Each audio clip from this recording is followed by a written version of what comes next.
para todos. La Secretaría de Educación Distrital y la Asociación Colombiana de Universidades ASCUN les da una cordial bienvenida a este conversatorio sobre la homofobia y las identidades diversas LGBTI en los contextos educativos. Hoy se abre un ciclo de webinars donde se busca promover la participación y el compromiso del sector educativo frente a este tipo de problemáticas y los retos de la comunidad educativa frente a iniciativas, propuestas, estrategias y visiones con el objetivo de dar a conocer los avances y realidades de temas coyunturales que viven nuestros jóvenes en nuestras instituciones en torno a las problemáticas asociadas a homofobia e identidades diversas. Este es un espacio de diálogo que busca reflexionar, unir y confluir distintas visiones, realidades y esfuerzos en torno a temas transversales como la homofobia, las identidades diversas, las violencias contra la mujer, la educación socioemocional, la discriminación, los grupos diferenciales y las cátedras que se realizan en las instituciones de educación en torno a estos temas. En esta ocasión nos acompañan 3 panelistas, la doctora Virginia Torres Montoya. Ella es directora de Inclusión e Integración de Poblaciones de la Secretaría de Educación Distrital, licenciada en Biología de la Universidad Pedagógica Nacional con maestría en Investigación Educativa, especializada en estudios en Administración Educativa y en Didáctica de la Enseñanza de las Ciencias. Es maestra por convicción, formada en el sector público, comprometida con la educación de los niños, niñas y jóvenes de nuestra ciudad, con amplio conocimiento y experiencia en la formulación, implementación y evaluación de proyectos de alto impacto social a nivel local, distrital, departamental y nacional, dirigido a distintas comunidades específicamente del sector educativo. El doctor Luis Alberto Lizón Restrepo, profesional en psicología, especialista en innovaciones pedagógicas y curriculares con estudios en sexología, líder del programa de inclusión del Instituto Tecnológico Metropolitano, responsable de la implementación y ejecución de programas de educación sexual y ciudadanía y educación inclusiva con calidad para instituciones educativas en Cartagena a través de la Fundación Mamonal. Y la doctora Linda Teresa Orcasita, psicóloga, magíster en familia, profesora e investigadora del Departamento de Ciencias Sociales en la Pontificia Universidad Javeriana de Cali, directora del Grupo de Investigación Bienestar, Línea Familias, Género y Sexualidad. A nuestros panelistas, muchas gracias por aceptar esta invitación que les hace la Secretaría de Educación, la Asociación Colombiana de Universidades ASCUN. Y para empezar, vamos a dirigir el conversatorio en torno a 3 preguntas. La primera de ellas es, quisiéramos conocer a partir de su experiencia y de todo lo que ustedes han trabajado en torno a estos temas, ¿por qué es importante hablar de homofobia e identidades diversas en las instituciones de educación superior? Iniciamos con la doctora Virginia. Sí, muy buenos días para todos los que nos siguen en este espacio tan importante de reflexión y diálogo sobre un tema que últimamente ha salido y se ha tocado sin tapujos, sin mitos, sino mirando cómo se da una conversación tranquila en torno a esas identidades diversas, a las formas de vida diversas donde los ciudadanos han definido hacer su vida tranquila, en armonía. Y creo que nosotros desde el sector educativo, empezando por la escuela, debemos ser garantes de los derechos, es lo fundamental. Desde nuestro plan de desarrollo, donde indica que debe ser, es un contrato social, nomás con el tema de contrato social dirigido a la población para el siglo XXI, que son las palabras que encajan en lo que debe ser la razón de ser, de cómo pensarnos diferente, cómo pensar diferente y cómo comprender que las personas también son diferentes, por tanto las condiciones de vida también son totalmente diferentes en su forma de actuar, de ser, de definirse. Entonces, desde la escuela debemos nosotros ser garantes, desde los mismos currículos, desde las mismas metodologías de enseñanza, cómo la escuela debe ser un escenario para que confluyan todos los actores y para que se respeten todos los actores desde las diversidades, desde los distintos enfoques, desde el rol de maestro mismo, de entender que no todos los estudiantes ni las estudiantes tienen las mismas ideas, las mismas formas de pensar, las mismas formas de actuar. Los currículos diferenciales deben ser garantes de eso, de que se respete la diferencia, de que la escuela sea un escenario de reconciliación, un escenario de paz, un escenario donde los chicos quieren ir, donde las chicas quieren ir porque no van a ser señalados, no van a ser rotulados, como en algún tiempo el hecho de pertenecer a algún grupo sexual definido, los rotulaban y no les permitían ser ellos mismos y tenían que estar guardadas esas formas de vida hasta tanto pudieran salir o definitivamente no las dejaban salir. Y eso ocurría porque el bullying de los propios compañeros que lastiman más que cualquier otra cosa, se generaban unas acciones en las instituciones educativas de deserción escolar gravísima por esas circunstancias, la no continuidad en sus procesos de formación y en sus formas de vida también generaban unas crisis emocionales en ellas y en ellos. Entonces considero que definitivamente desde la escuela, desde el colegio, desde los primeros años de vida se debe hablar abiertamente de el ser, de la diversidad, de cómo el ser diverso hace parte de nuestro mundo, hace parte de nuestro entorno, de nuestra sociedad y es tan respetable y tantos derechos tienen los unos como los otros y así se debe incorporar en los proyectos educativos institucionales, en los manuales de convivencia, para cuando los chicos salgan a la universidad tengan en su interior y en su forma de vida el respeto hacia la diversidad, hacia esas personas que de una u otra forma han decidido ser diferentes. Pero eso no significa que deben ser rotulados y deben ser señalados, deben ser respetados. Creo que eso se da desde las aulas de clase en las instituciones educativas. Doctora Virginia, muchas gracias. Le damos paso al doctor Luis Alberto Lizón. Muy buenos días para todos los que están en este momento conectados. Bueno, frente a esta pregunta, porque es importante hablar de homofobia y de identidades diversas, y creo que es muy interesante que somos tres personas con unas visiones muy interesantes desde nuestros quehaceres profesionales. Yo me voy a centrar, digamos, en esa parte de la sexología aplicada a las CIES, como una forma también de dar un aporte desde otro enfoque, que es la sexología y todos los procesos de sexualidad y obviamente educación.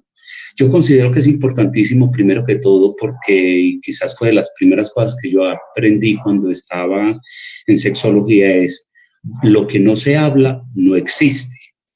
Entonces siempre hemos estado en una sociedad, como decía la doctora Virginia, donde hay gente que es diferente y siempre ha sido marcada de eso no se dice, eso no se expresa, eso no se hace. Entonces, fuera del daño emocional, del daño psicológico sobre no permitirle la expresión a estas personas, el no hablar de ello es invisibilizarlas. Y lo que no es visible, pues obviamente no existe.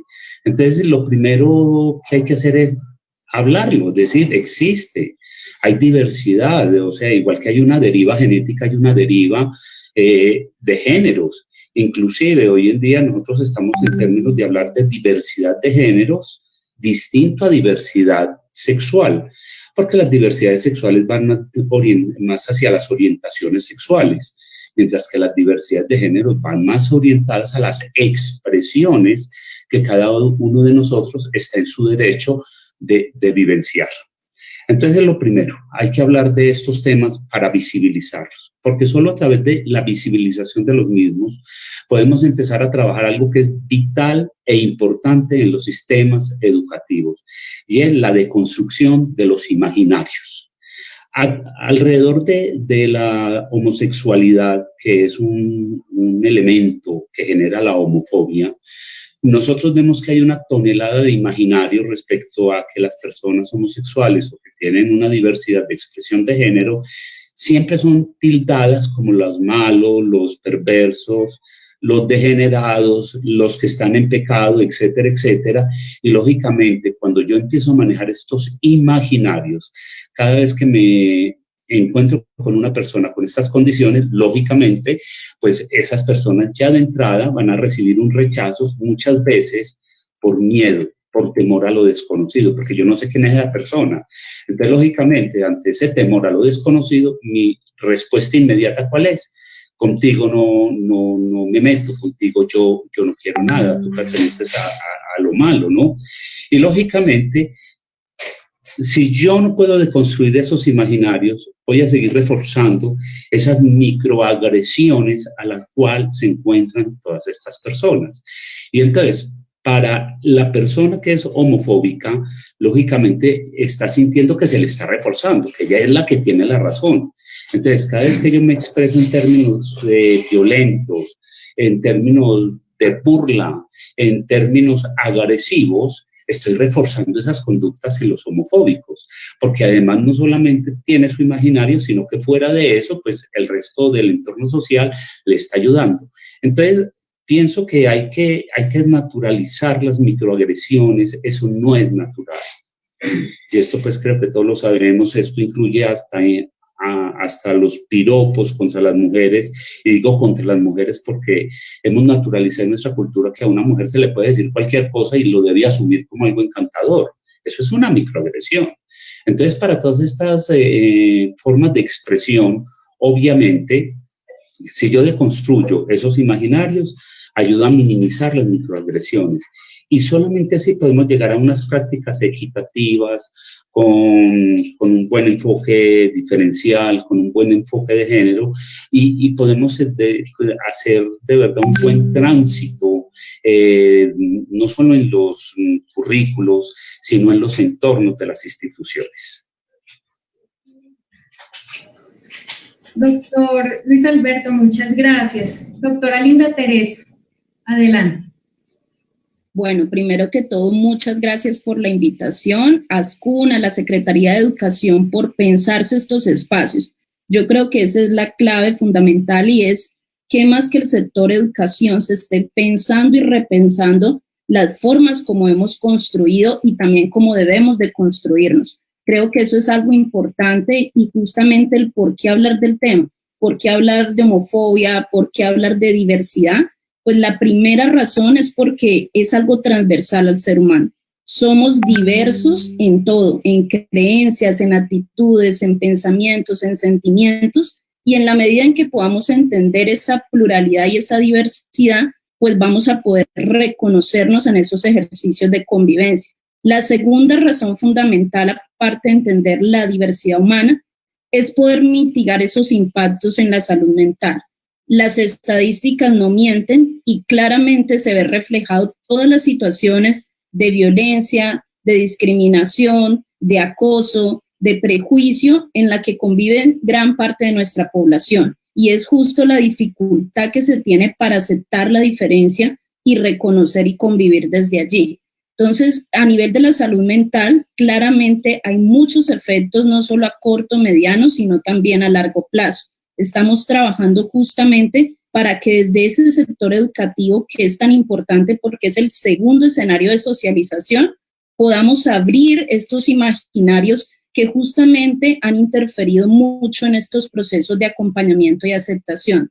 Y me uno a las palabras también de Luis y de Virginia alrededor de algo muy importante, y es la invitación a poder ir deconstruir esos estereotipos de género con lo que hemos desde pequeños, desde pequeñas, nos han dicho que es, y es justamente una sociedad muy binaria. Es blanco, es negro, es rosado, es azul. Linda puede llorar, pero Luis Alberto tiene que aguantar sus sentimientos y no los puede expresar, porque entonces va a ser un sinónimo de debilidad. Entonces todos, todas y todos hemos crecido en estos discursos, ya sea por el primer escenario familiar, o ya sea porque en el contexto educativo o en nuestra comunidad se manifiestan de múltiples formas. Y me conecto fuertemente con algo que mencionaba Luis, y es de lo que no se nombra y de lo que no se habla no existe. Invitaría a que algo muy importante, el lenguaje es constructor de sentir. Y eso es algo muy importante porque en el lenguaje nos enunciamos, en el lenguaje nos reconocemos, y por eso es importante que estos temas sean abordados desde la experiencia de la educación. Doctora Linda, muchas gracias. vamos a hacer como un recuento un poco para las personas que se están conectando en este momento a la transmisión. En conclusión, un poco de lo que ustedes han hablado, que ha sido muy importante en relación a por qué es importante hablar de esos temas en las instituciones de educación superior y en las instituciones de educación media, por supuesto. La doctora Virginia Torres nos habla un poco acerca de esas formas de vida diversas en armonía, de la importancia que tiene la garantía de los derechos, ¿cierto?, en estos contextos, el respeto a la diversidad, los currículos diferenciales, ¿cierto?, y los escenarios de reconciliación y de paz, por supuesto, sin rótulos, y un poco también Luis Alberto nos dice, sí, no podemos etiquetar a las personas, ¿cierto?, tenemos que construir esos imaginarios en relación a que, digamos, estas formas de vida representan o se tilda a las personas de malos, de perversos, ¿cierto? Hay un temor a lo desconocido y es allí donde se arraigan como esos imaginarios y es así como se expresa, ¿cierto?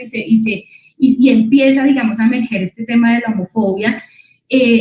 Asimismo también la doctora Linda Teresa nos dice, hay que hablar de estos temas, igual que el doctor Alberto, hay que hablar de estos temas. Lo que no se habla no existe, lo que no se expresa no existe, ¿cierto? Entonces es importante abrir escenarios de discusión en torno a estos temas, ¿cierto? ¿Qué representaciones tienen las personas con respecto a estos temas? Hacerlo visible y, por supuesto, empezar a trabajar en torno a un enfoque diferencial de derechos. La segunda pregunta para ustedes tiene que ver un poco con lo que ustedes han mencionado ahora y es ¿cómo se reproduce la homofobia? Ustedes ya de pronto han introducido un poco el tema de cómo se reproduce la homofobia, en especial en estos contextos educativos y en general en la sociedad. ¿Cómo se reproduce la homofobia? Doctor Luis Alberto, por favor. Bueno, creí que seguíamos en orden, que iba primero Virginia, o sea, me cogiste así, pues, a quemarropa contra el paredón. Bueno, miren, yo pienso que para hablar de cómo se reproduce voy a hablar desde mi contexto, porque hay una cosa que de pronto es clave para entender estos temas, por eso me encanta lo que está haciendo Ascun, y es que esto depende mucho de hay que trabajarlo con enfoque diferencial. No es lo mismo ser una persona homosexual en la costa atlántica que en la pacífica, que en Antioquia, que en el Valle. Cada zona tiene unos referentes muy propios, ¿verdad? Entonces yo quiero hablar como desde lo que somos nosotros y hablo por el eje cafetero, pues básicamente. Y además porque he tenido la experiencia, como he trabajado también tanto con los programas, tanto en el Pacífico, en Nariño, en Cauca y en el Atlántico, en Bolívar, pues he detectado que sí, es muy diferente la forma como se reproducen y se hacen estas dinámicas de conductas sexuales.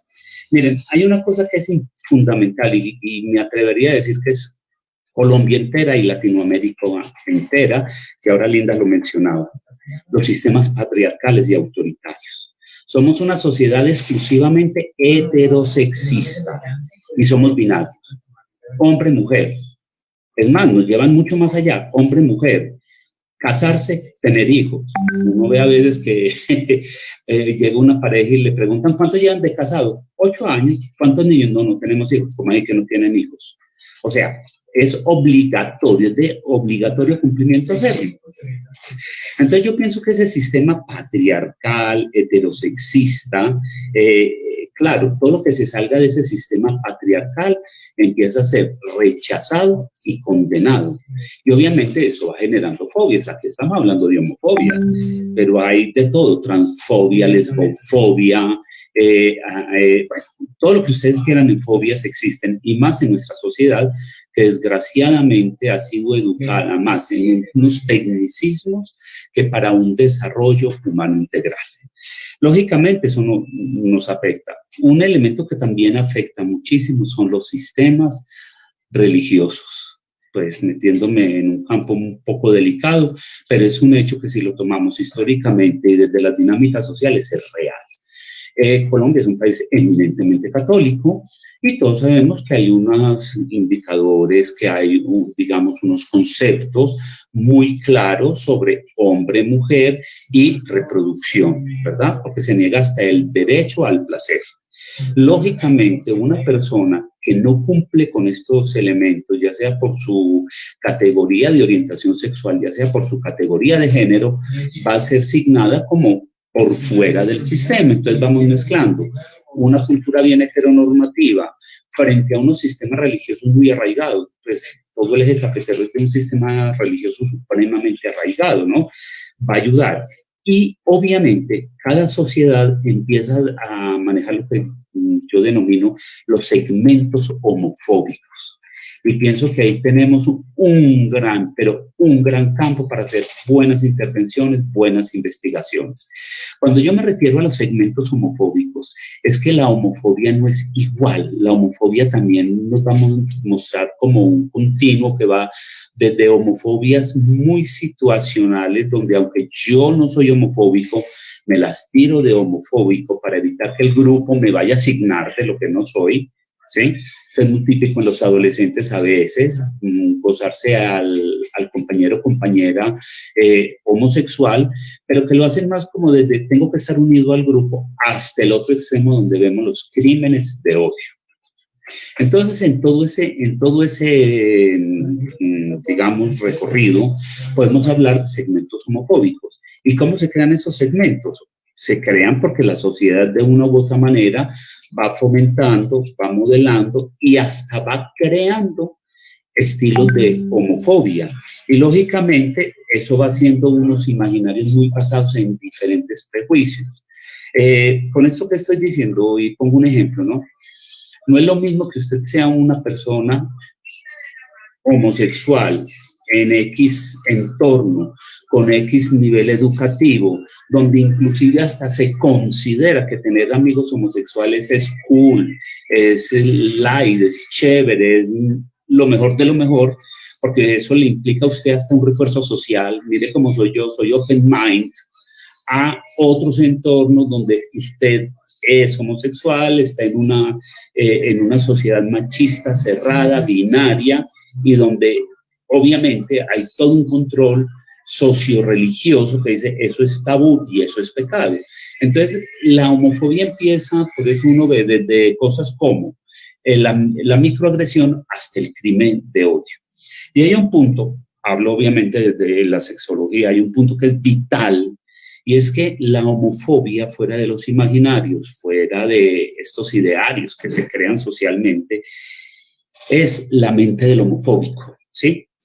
¿Por qué? Porque el homofóbico, ante la presencia de una persona que no cumple con sus criterios heterosexistas, pues que él está atacando, digamos, a un hombre homofóbico, la presencia de una persona homosexual, su virilidad. Y lógicamente al atacar su virilidad, su masculinidad, su hombría perfecta, lo está poniendo al frente de otra forma de expresión que le puede dar temor, le puede dar angustia y obviamente no lo va a aceptar. Entonces miren cómo dentro hay una cantidad de cosas que pueden generar la homofobia. Y obviamente son muchas cosas, casi que hay que tomar cada caso para saber, o ciertos segmentos para saber por qué se es homofóbico. Pero sí es muy cierto que lo que decía ahora Linda, este estado tan binario frente a la diversidad nos afecta, y recojo lo que decía ahora Virginia. Hay que crear esos nuevos currículos donde realmente podamos desarrollarnos desde respeto a la diferencia, un respeto fundamentado inclusive hasta en mi autoconocimiento, desde mi inteligencia emocional, para que realmente nuestros entornos se vuelvan entornos protectores, desde preescolar hasta un doctorado, o sea, que nos cubra desde educación, y porque así proyectamos personas íntegras, desarrolladas, de verdad, cumplimos inclusive con lo que debe ser el bienestar integral. Yo me respeto y te respeto, y desde la diferencia construimos juntos. Muchas gracias, doctor Luis Alberto. Voy a dar un aviso parroquial. Las personas que quieran hacerle preguntas a nuestros panelistas, por favor, dejarlas en el chat, y a medida que vamos avanzando en la discusión, entonces vamos a transferirles a ustedes las preguntas. Entonces los invitamos para que participen por favor dejen sus comentarios y pues nosotros estaremos entonces transmitiendo sus dudas e inquietudes a nuestros panelistas. Doctora Virginia, es su turno. Sí, creo que conlleva que se reproduzca la homofobia, el tema de la naturalización de los estereotipos de género. Desde chiquitos, desde la misma casa, el papá, la mamá, niña bonita, juega con muñecas, se viste de rosado, va a la escuela, la maestra también, si una niña juega fútbol, no mamita, eso no se hace, usted es una niña, debe ser delicada, debe estar bien puesta, y asimismo eso se va replicando a medida que van pasando los años. ¿Qué genera eso? Que cuando empiecen esos sentimientos a aflorar y empiecen a sentirse no cómodos con lo que son, sino que algo interior dice no debe ser así, empieza a reprimirse ese individuo, esa persona, y a no ser el mismo. Por eso el tema del autorreconocimiento desde pequeñitos es supremamente importante, y la escuela debe ser garante del autorreconocimiento.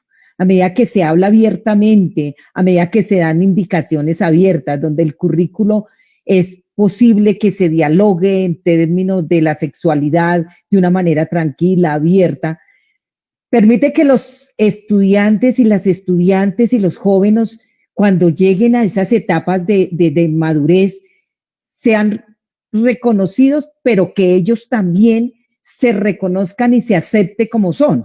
Porque es que el tema de la aceptación parte de uno mismo y asimismo lo exterioriza, y eso hace parte de todo un proceso de formación integral, y la formación integral debe darse tanto desde el hogar como desde la escuela. Entonces, si yo quiero tener un ser feliz, un ser realmente que se acople a una sociedad sin reparos, sin estar pensando en yo no puedo exteriorizar lo que siento, entonces voy a ser una persona frustrada, no voy a poder hacer lo que quiero, no voy a ser feliz. No, nosotros debemos tener sociedades felices. Las mismas normas, si ustedes miran, las mismas normas también orientan hacia el tema de género y a esa binaridad de que hablamos, es hombre, mujer, todo el tema religioso, el tema científico, los mismos lenguajes, deben ser lenguajes incluyentes. La escuela debe generar esos lenguajes incluyentes.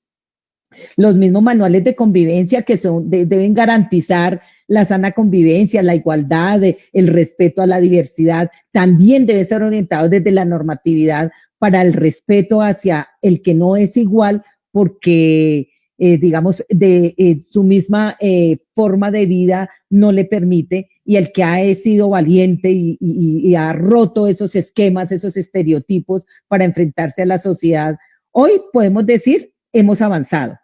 Que nos falta avanzar mucho, muchísimo. Que la escuela tiene que transformarse, por supuesto que tiene que transformarse. Que la religión, y lo decía Luis Alberto ahorita, debe abrirse, debe permitir que haya un diálogo tranquilo, que haya una identificación propia con relación a las personas LGBTI, sin rotularlas como que es lo perverso, lo malo, lo que hace daño, lo que si se habla de eso, entonces mi hijo va a pensar de esa manera y entonces lo vamos a inducir por el camino que no se debe inducir. Yo creo que todas esas barreras hay que romperlas.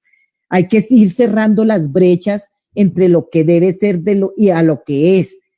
Yo creo que eso lo debemos empezar desde los hogares, por supuesto la escuela y la universidad, sí que más, porque no solo estas situaciones de discriminación y de rotulación se dan a nivel de la escuela, del colegio, se da también a nivel de las universidades. Hemos visto el tema de los suicidios y cómo se ha incrementado el tema de suicidios en jóvenes porque no han podido expresar su forma de vida, su sexualidad de una manera tranquila y que sea aceptada. Entonces, creo que ahí nosotros, desde el sector educativo a todo nivel, debemos ser garantes del respeto y de motivar a través del currículo, las metodologías y esos escenarios de diálogos a que se hable de una manera tranquila y que se pierdan los temores a expresar lo que somos, y realmente debemos propender para que las personas sean felices en una sociedad que los acepten y los reconozca como son. Doctora Virginia, muchas gracias. Doctora Linda Teresa, por favor, haga el cierre de esta parte del webinar.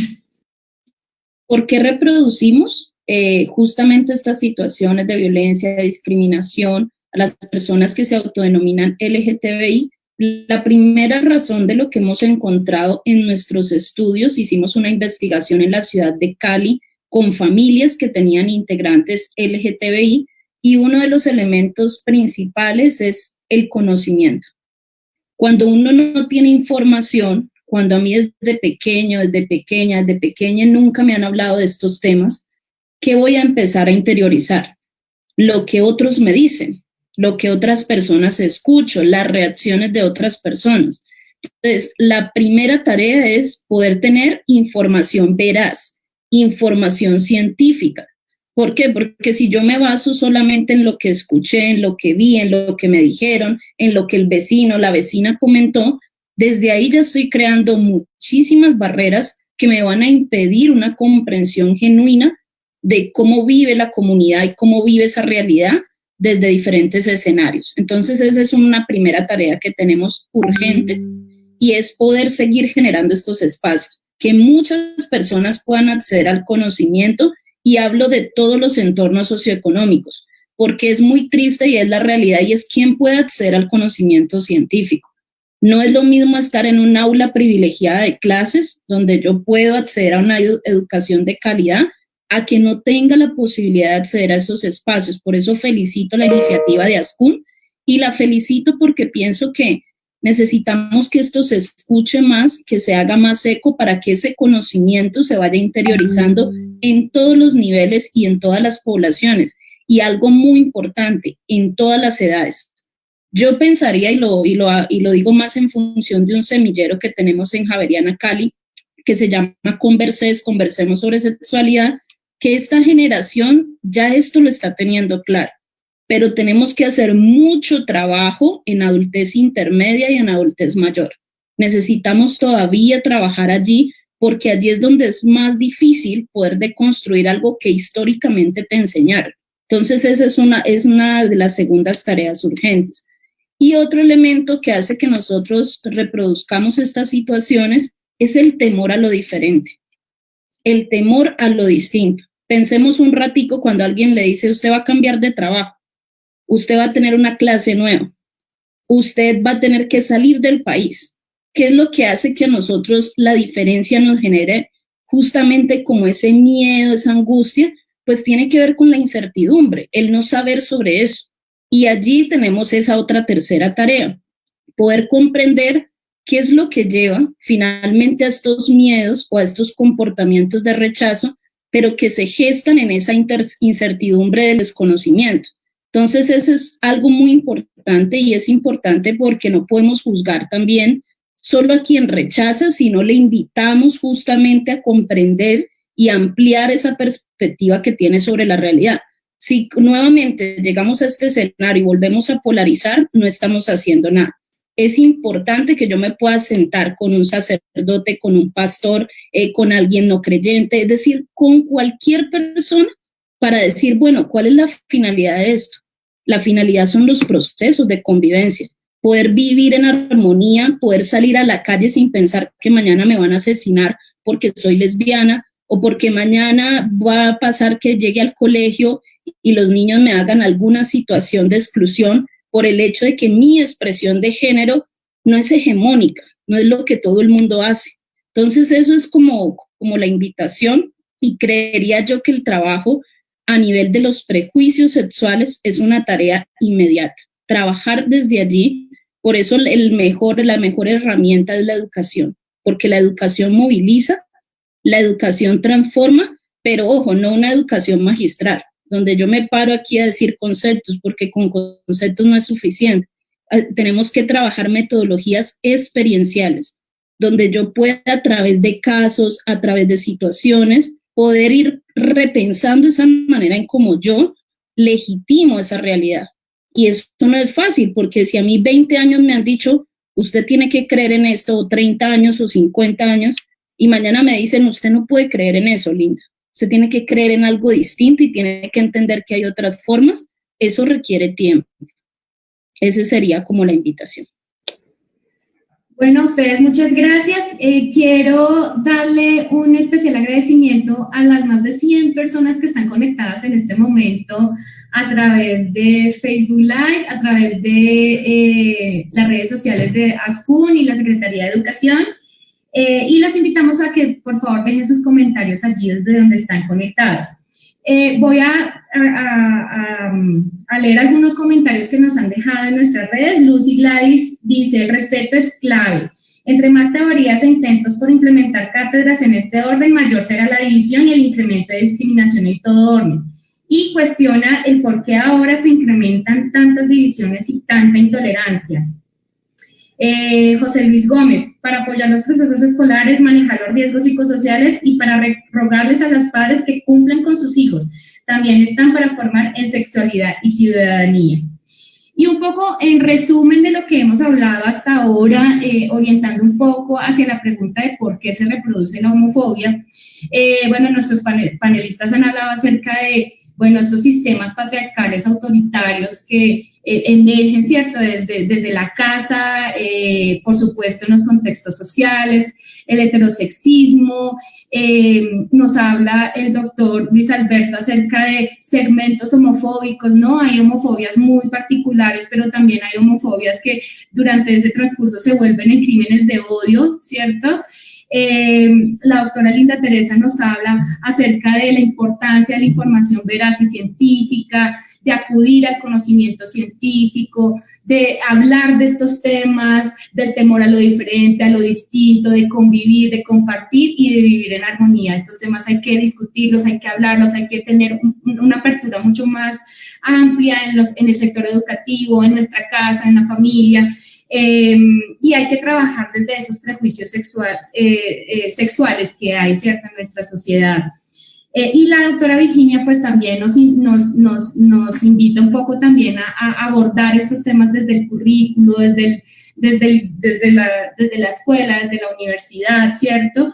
Y empezar a trabajar de la mano con otros sectores para poder empezar a aterrizar estos temas mejor, a ser un poco más abiertos, a tener en cuenta que esto impacta nuestra salud mental, que los cifras de suicidio han aumentado, que nuestros jóvenes están sufriendo, están reprimiendo también sus sentimientos y esto genera mucho daño en su salud mental, ¿cierto? Entonces, es momento de tener una apertura y de poder hablar de estos temas en otros escenarios. Bueno, ya la última pregunta, para darle paso también a las personas que quieren un poco dejar sus inquietudes y manifestarles a ustedes como algunas preguntas que tienen en torno a lo que ustedes han hablado, es en relación a cuáles son esas estrategias de prevención, atención y pedagogía a desarrollar alrededor de la homofobia y la discriminación.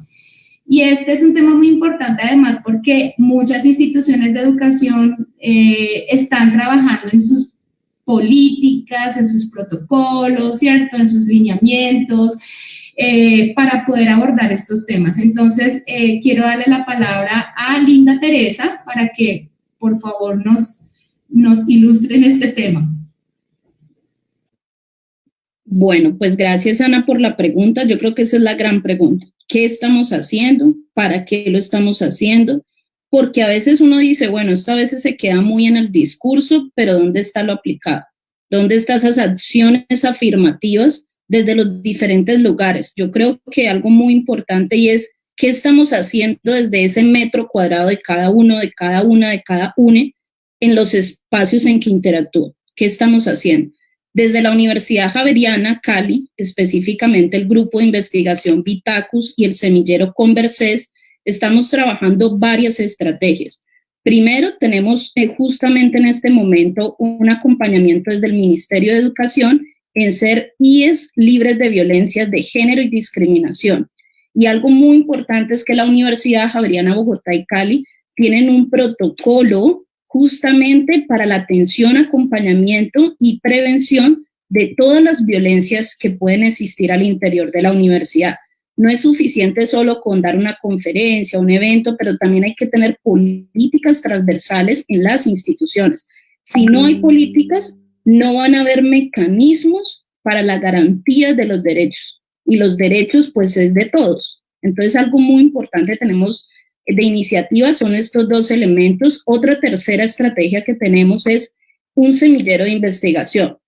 ¿Qué significa eso? Que cualquier estudiante de diferentes carreras y semestres que quiera aprender sobre temas, nuestro semillero se llama Conversemos sobre Sexualidad, porque todo lo que tiene que ver con diversidad sexual y de géneros hace parte de la humanidad y hace parte de la vivencia de la sexualidad. Tenemos ese espacio abierto donde conversamos, interactuamos, traemos invitados, invitadas, invitades que puedan discutir, cuestionar, reflexionar y repensar las formas en cómo históricamente nos hemos construido. La cuarta estrategia que tenemos son investigaciones juiciosas, rigurosas, con metodologías mixtas para el abordaje de la población LGTBI. ¿Por qué hay que hacer este ejercicio de investigar? Porque muchas personas siempre dicen, muéstrame la evidencia. ¿Eso quién lo dice? ¿Dónde está? Demuéstremelo. Todavía estamos en una sociedad que si no tiene la cifra al frente o no tiene el testimonio que le diga eso si es cierto o no es cierto, todavía le cuesta poder transformar esos imaginarios. Entonces la investigación es un excelente recurso no solo para visibilizar, sino para poder establecer líneas de base de cómo está este tema a nivel de Colombia. Entonces estamos haciendo estudios también con alianzas internacionales como la Universidad de Oldenburg en Alemania y otras alianzas en México. Por ejemplo, hoy estamos invitados a una conferencia en México con la Universidad de Sonora para trabajar estos temas con licenciados en educación, que son personas que más adelante van a formar a niños, niñas y adolescentes. Otra estrategia que usamos es el trabajo comunitario, porque como decía ahorita, la universidad es un lugar privilegiado, pero ¿y dónde están aquellos entornos que no pueden acceder a la universidad? Entonces tenemos un programa que se llama Forja, Formación Javeriana para el Cambio Social y la Paz, donde tenemos 10 proyectos en territorios. De esos 10 proyectos, 3 trabajan los temas de género y sexualidad fuertemente con niños, niñas, adolescentes, incluyendo adultos mayores, y eso es muy importante. El otro elemento que estamos haciendo es construyendo una electiva que trabaje el tema de sexualidad y de género, porque si no lo hacemos de forma transversal, lo que nos hemos dado cuenta es que puede quedar muy relegado a ciertas facultades de humanidades, de ciencias sociales, que tienen sensibilidades frente al tema, pero descuidamos otras facultades como ingenierías, ciencias económicas y administrativas, donde de pronto estos discursos no llegan de manera recurrente, entonces tenemos esa tarea de trabajarlo de forma transversal. También tenemos una articulación muy hermosa con asociaciones y organizaciones, porque este trabajo no es de una persona, este trabajo se hace en colectividad. Tenemos una alianza con FAUS, Familias Unidas por la Diversidad Sexual y de Géneros, que no sé si la conozcan, FAUS es un recurso de apoyo muy valioso, porque es un lugar donde las familias se encuentran que tienen algún integrante LGTBIQ+, y quiera poder hablar, tener un espacio para intercambiar, para decir, venga, yo como mamá, ¿cómo asumí el proceso de aceptación o de revelación de mi hijo, mi hija, mi hija? Y eso creo que es necesario, porque no es lo mismo opinar desde afuera o decir lo que se debe hacer a que yo lo viva en mi casa y tenga que decir, bueno, es que cuestionarse esto no es una tarea sencilla, es un proceso. Esas han sido como las estrategias, así a manera de resumen, en estos años de trabajo. Doctora Linda Teresa, muchas gracias. Doctora Virginia, su turno. Bueno, desde la Secretaría de Educación estamos generando estrategias de prevención, de manejo y de eliminación de la homofobia en las prácticas educativas. Yo lo decía que el tema de las prácticas educativas se hacen totalmente necesarios desde la formación a los docentes, a los directivos docentes y el acompañamiento con las familias, esas estrategias y esas prácticas educativas, generando esas estrategias y que busquen promover e incentivar a las comunidades educativas sobre la reflexión y el diálogo sobre estos temas. Hay que perder el miedo a hablar, hay que perder el miedo, las familias deben perder el miedo y creo que, lo decía Linda, hay que empezar a unirnos entre distintos grupos poblacionales, sectores poblacionales, entidades del Estado, a dialogar y mirar cuáles son los caminos y las rutas que se requieren para hacer ese acompañamiento oportuno y necesario a los jóvenes, a las jóvenes que deben tomar unas decisiones informadas frente a su sexualidad, a su ejercicio de la sexualidad. Creo que esa es una labor importante que debe realizar la escuela. Desde la Dirección de Inclusión e Integración de Poblaciones, nosotros nos articulamos a nivel del distrito con todas las entidades, con salud, con integración social, con la Secretaría de la Mujer, con la Dirección de la Comunidad LGBTI, y empezamos y dialogamos. Este tipo de conversaciones que hoy estamos teniendo ayudan mucho a que se abra un panorama, a que hay que poner sobre la mesa este tipo de conversaciones. Hay que, como lo decía anteriormente, hay que perder el miedo a hablar, hay que ayudar a las familias a que se rompan esas barreras que se han puesto frente a una de las personas que han decidido, como se dice comúnmente, salir del closet y mostrar a la sociedad quiénes son y por qué lo son, y son felices una vez que salen y son capaces de asumir con responsabilidad su identidad, son felices.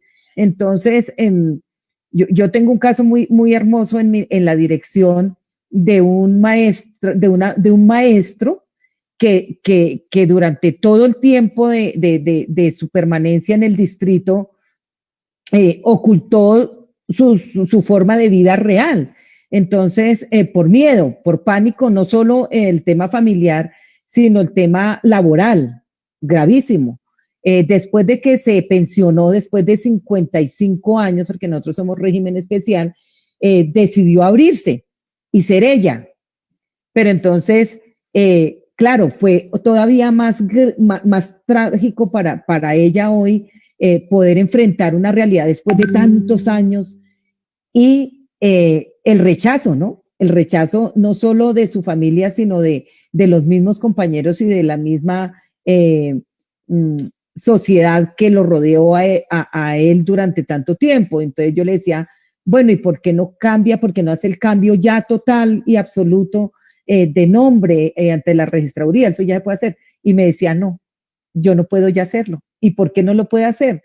Porque es que yo tengo unos problemas legales, tengo unos problemas herenciales, tengo unos problemas. Y mire todo lo que conlleva el no poder salir, el no poder ser consciente de su realidad por ese temor, porque cuando ya decide serlo, hay una cantidad de trabas y de barreras que le impiden realmente poder actuar como ella hoy quiere serlo.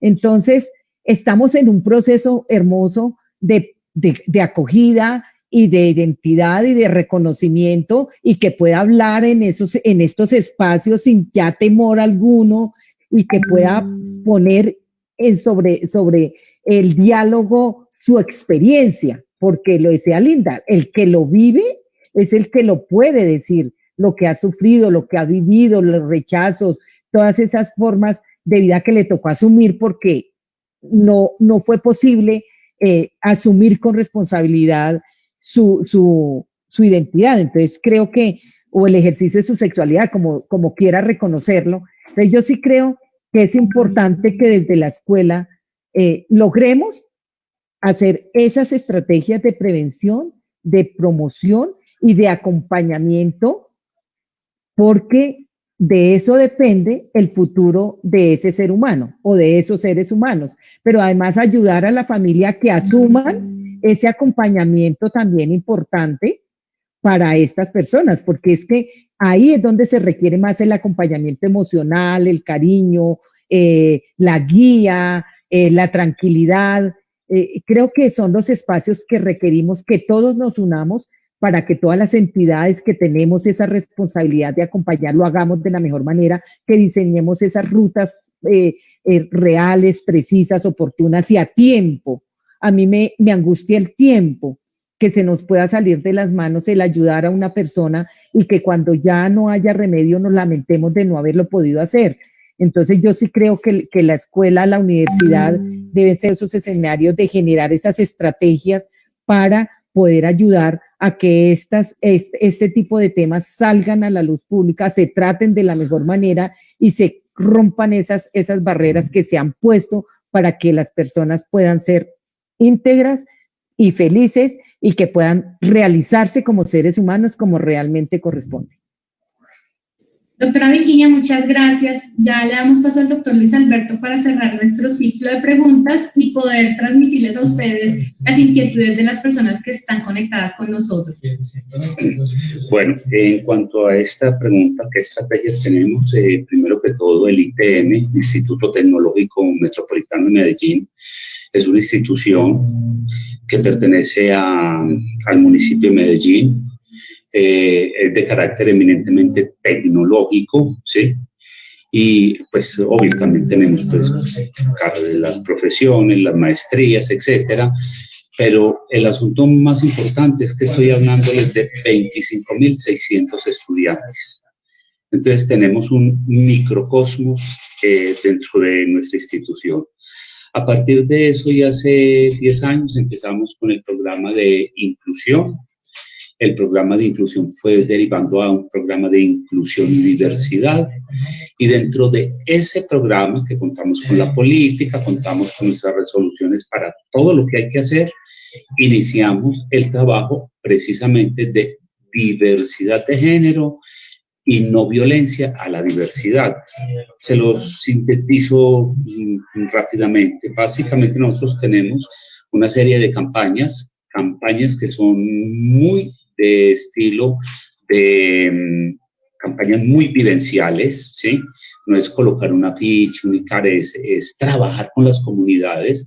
Esas campañas han sido tan exitosas que inclusive tuvimos en una de ellas que pusimos algo así como el muro de expresarte, una cantidad de chicos y chicas que nos decían, yo no sabía que eso era violencia de género, yo creí que eso era normal, que mi novio, mi novia hiciera esto. Y para pues ellos como, ¿cómo te va? Normal. ¿Qué has hecho? Normal. Todo se les volvía normal, entonces hasta esas microviolencias las asumían como normales. A partir de todas estas campañas, pues obviamente nos permite ir no solamente obteniendo una información clave para nosotros, sino que nos permite también ir actualizando nuestra segunda estrategia, que son las cátedras de diversidad y violencia de género. Porque según como vamos viendo, pues eso nos va alimentando y hace que nuestra cátedra cada vez sea mucho más, digámoslo, especializada para nuestras necesidades. También la cátedra es una cátedra que se hace desde una didáctica muy experiencial, muy metida dentro de los aprendizajes eminentemente significativos, porque como decía tanto Linda como Virginia, pues esto tiene que sacudir a la gente, ¿verdad? Y eso para nosotros es importante. Nuestro tercer y pienso gran avance es que tenemos la ruta de prevención y atención a las violencias de género. Una ruta que ha sido efectiva, que ha hecho intervenciones sobre situaciones delicadas.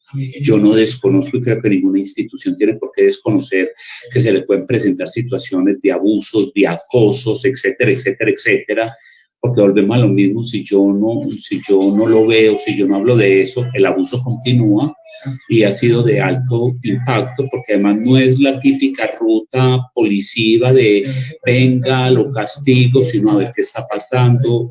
Y a través de la ruta hemos descubierto que muchas veces para mucha gente lo que hace es natural. Es más, le ponen bravas porque se les llama, porque yo qué hice de malo. Entonces eso nos hace reforzar la campaña, nos hace reforzar mucho más la cátedra y anualmente nosotros hacemos el Encuentro Nacional de Inclusión, este año lo haremos ahora en noviembre, y siempre tenemos conversatorios respecto a violencias de género. Este año nos acompaña una ponente de la Universidad de Guadalajara, de México, que hizo un trabajo interesantísimo sobre violencias de género en las IES, y vamos a tener también otras invitadas que han manejado los observatorios de género, y siempre reforzamos en nuestros encuentros el tema. Y últimamente estamos trabajando con una nueva metodología, la 4C, que pues es una metodología donde se habla de conectarse, ¿sí? De percibirse, de cambiar. Entonces la idea es como creo que en eso los tres estamos de acuerdo, esto no se puede quedar en un concepto teórico, hay que volverlo vivencial, del día a día, de lo cotidiano.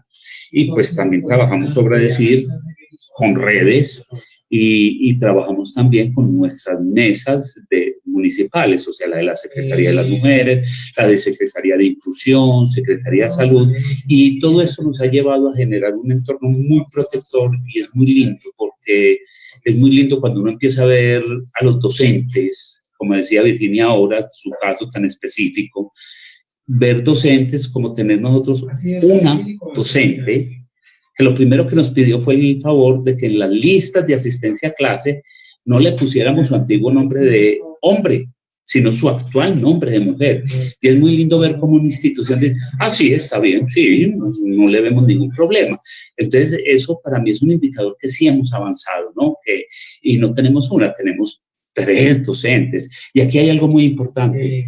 No es decir, miren cómo somos de buenos, que aceptamos el cambio, porque eso es mediático y eso, perdónenme, yo lo llamo publicidad política pagada.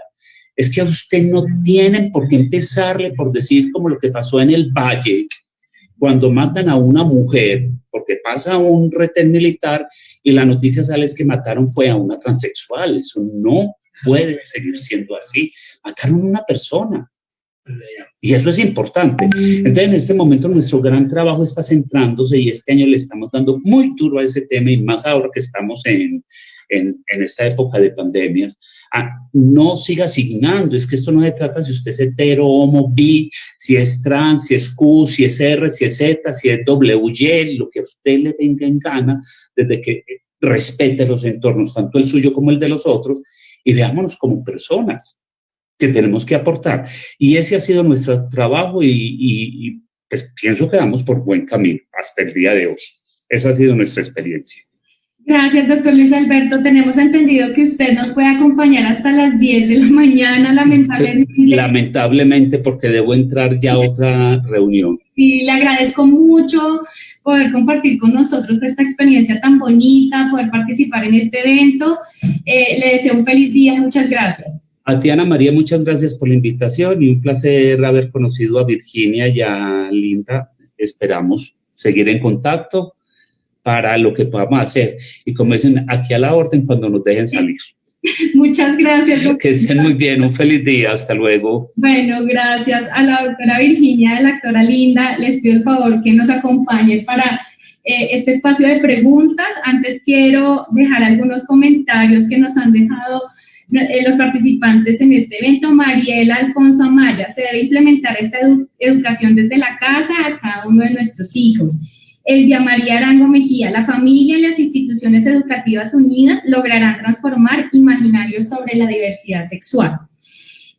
A la doctora Linda Teresa: ¿cómo lograr acuerdos de convivencia en ambientes universitarios sin victimizar a nadie? Nos hacen esta pregunta.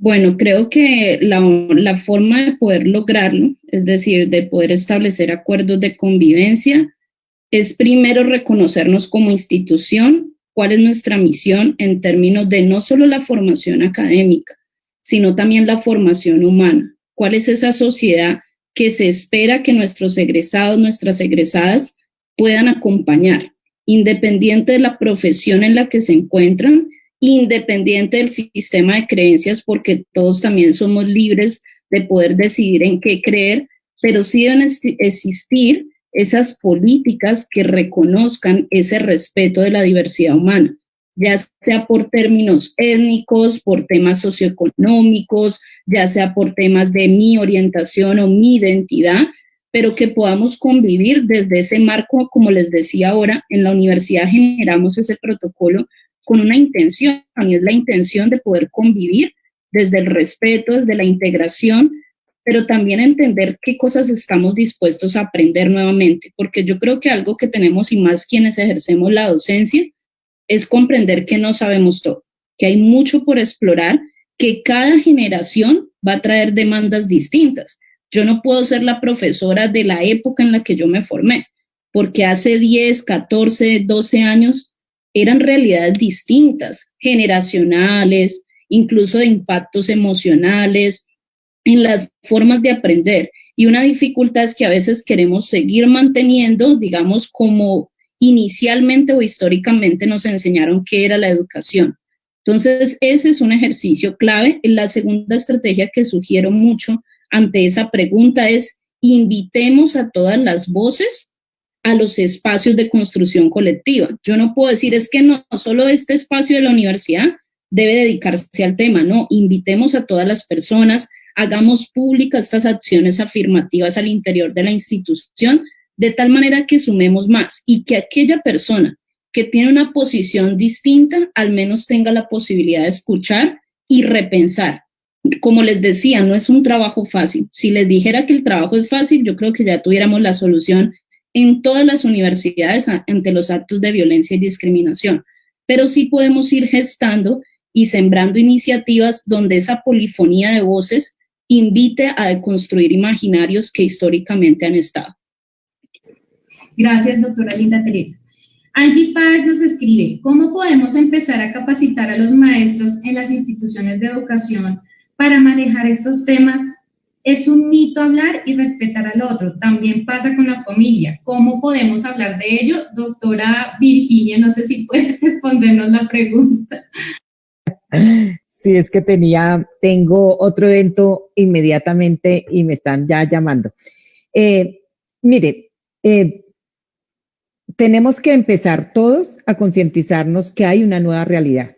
O sea, hay unos nuevos hechos que nos obligan a transformar, a cambiar. Yo creo que la realidad de hoy no es la realidad de ayer.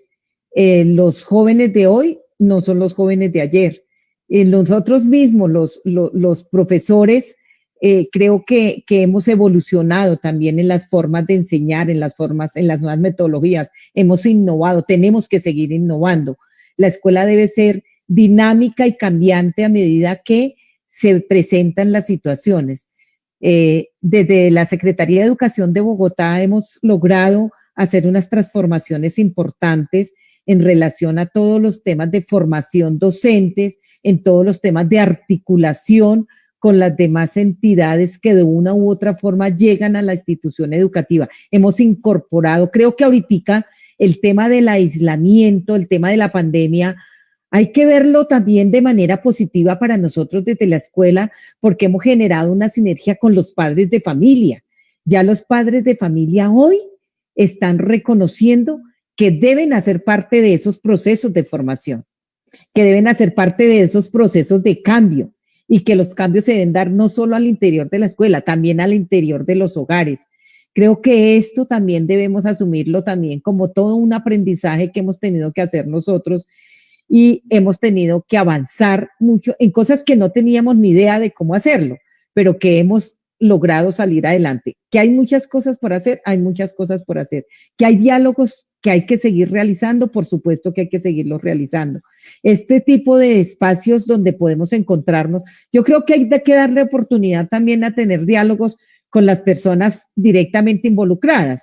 Nosotros desde la Secretaría de Educación organizamos Facebook Live, webinar, talleres, organizamos con los padres de familias encuentros, con las comunidades LGBTI nos organizamos, nos encontramos, nos decimos, venga, oriéntenos cómo es la ruta, oriéntenos, dialoguémonos para saber cuál es el mejor camino, porque nosotros tenemos toda la intencionalidad de hacerlo, los padres de familia de pronto también, pero hay un desconocimiento grande de muchos temas, de muchas formas de trabajar que debemos nosotros de manera conjunta aprender.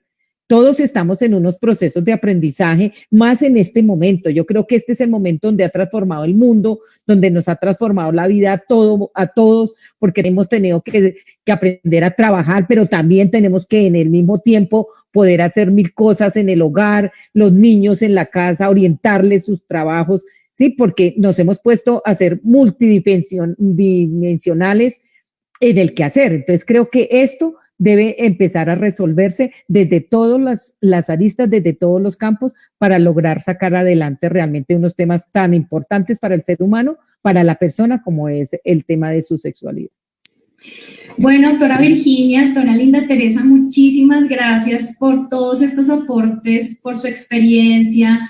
por su conocimiento, por permitirnos esta apertura que la Asociación Colombiana de Universidades y la Secretaría de Educación pues ha promovido a través de este Facebook Live. Quiero agradecerles también a todas las personas que se conectaron a través de nuestras redes, que han dejado sus comentarios, sus dudas, inquietudes. Vamos a gestionarlas. Yo creo que es importante gestionar esas inquietudes con ustedes, entonces por medio de ASCUN vamos a hacer el puente para que podamos resolver las inquietudes que aún todavía quedan pendientes. Quiero ya cerrar como con un resumen de esta última parte, ¿no? Y son todas esas estrategias que las universidades podemos empezar a implementar o podemos promover, como es las investigaciones para abordar estos temas, ¿cierto? Los semilleros de investigación que son muy importantes. De hecho, ahí podemos empezar a trabajar con todas esas voces que nos dice la doctora Linda Teresa que tenemos que promover para que estos espacios de construcción sean de manera colectiva. Todas las estrategias de promoción, prevención y acompañamiento, todas las prácticas educativas para el acompañamiento y la formación docente en estos temas que es demasiado importante, la integración interinstitucional para promover estos diálogos y perder el miedo a hablar, lo que nos han dicho nuestros conferencistas, hay que perder el miedo a hablar, hay que hablar de estos temas, ¿cierto? Y es importante que pues estos espacios sean de construcción conjunta. Quiero cerrar ya con algunos mensajes que nos han dejado. Elvira Arango: la familia y las instituciones educativas unidas lograrán transformar imaginarios sobre la diversidad sexual. Ricardo Caicedo: el arte ayuda no solo en el tema de aceptar la diferencia de los humanos, sino también para los sistemas productivos, para la convivencia y para reconocernos como parte de la naturaleza. A todos, muchas gracias por haberse conectado con nosotros. Muchas gracias por todas sus comentarios, por haber participado activamente en este encuentro. Como les decía, es un ciclo de webinars que vamos a empezar a trabajar de la mano con la Secretaría de Educación y con la Asociación Colombiana de Universidades. Muchas gracias y feliz día para todos.